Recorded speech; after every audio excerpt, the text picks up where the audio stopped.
Okay, so after that, we saw How to Get Away with Murder. And Professor Keating in this episode is asked to defend a soccer mom. Now, the soccer mom has a very interesting past, and that's revealed later on in the episode. But Professor Keating seems to arrange bail as he leaves the jail with her soccer client mom, and then all of a sudden she's surrounded by the Homeland Security. And they're saying that this woman isn't who she says she is. The soccer mom really has another identity. She detonated a bomb some years ago. It killed somebody.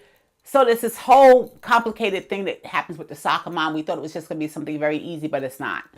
The soccer mom, they say, is part of a larger group of criminals. She was a fugitive under her other name because she helped these other people detonate this bomb. All right, so Professor Keating now has to deal with that. She didn't know that, but now she does. She brings up the Patty Hearst case, and that's the centerpiece of the defense, to say that, yeah, you can be, forced to do these things that are awful. You did it, but somebody forced you to do it. All right. The accused soccer mom and Professor Keating's team go to the jail to meet with the person that they said helped the soccer mom to detonate the bomb.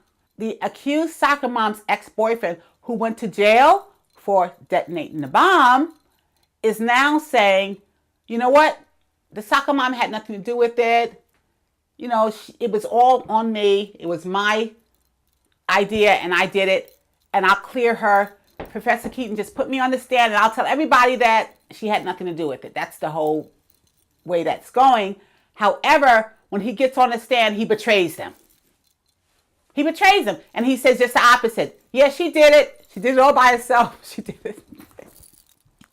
He did. All right, but we have to also mention that Michaela has a nice little storyline. Michaela's fiance, boyfriend, he was confronted by an old comrade, someone he hadn't seen in a while. The comrade infers that they may have had a homosexual relationship.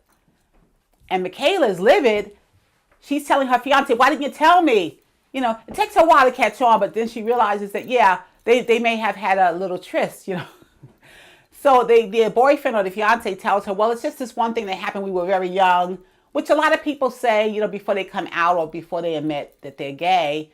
And not always, but a lot of times they had a little experience before in camp. And that was like the awakening, sort of thing like that.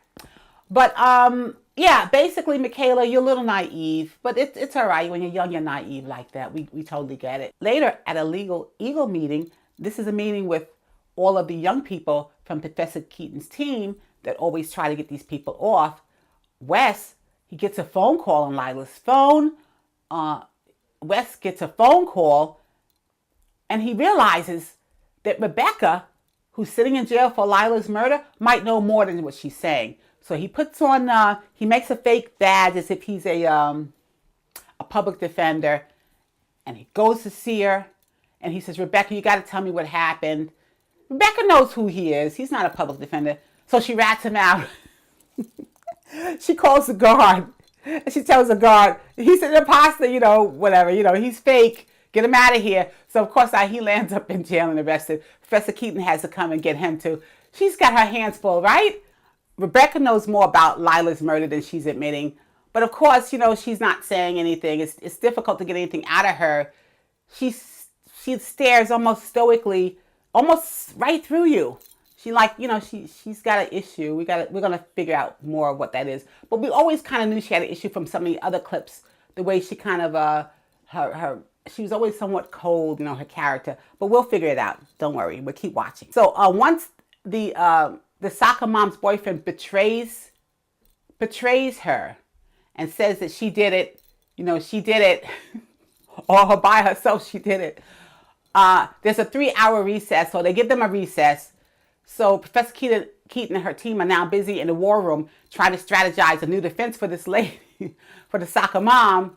In the meantime, the soccer mom puts on a hat and goes incognito and sneaks out the jailhouse with the ex-boyfriend who just testified against her. You see them in the bus or on the bus, and they're all snuggled and romantically attached to each other physically, you know. So you know that they might have been working together. They might have planned this all the time, maybe outsmarted everybody. And this was their way of running away together. Okay, so they're gone. They're on the bus. They're on their way out. All right. In the meantime, Detective Nate has found an alibi for Professor Keating's husband. So it looks like he really didn't kill Lila, maybe, you know, he had nothing to do with it. Maybe it was Rebecca or whoever. We'll find out, I guess, as the storyline progresses. But Professor Keating is so happy. She's so, she's relieved that her husband may not have done this. And so she settles in with Nate in the car when he's telling her, you know, everything is fine. You know, he's going to do everything he can. And she puts her hand on him, you know, try to kind of arouse him sexually. I guess she's feeling, you know, she wants some attention, some love from him, or some sex, whatever you want to call it. Okay. And he kind of, you know, reluctantly, but it's very sternly, he resists her advances. He tells her to go home to her husband. So the final scenes, again, include the soccer mom and her boyfriend escaping from court and running away together. But you got to watch it. Until we meet again, it's Renee Stanley for Movie Review Relay.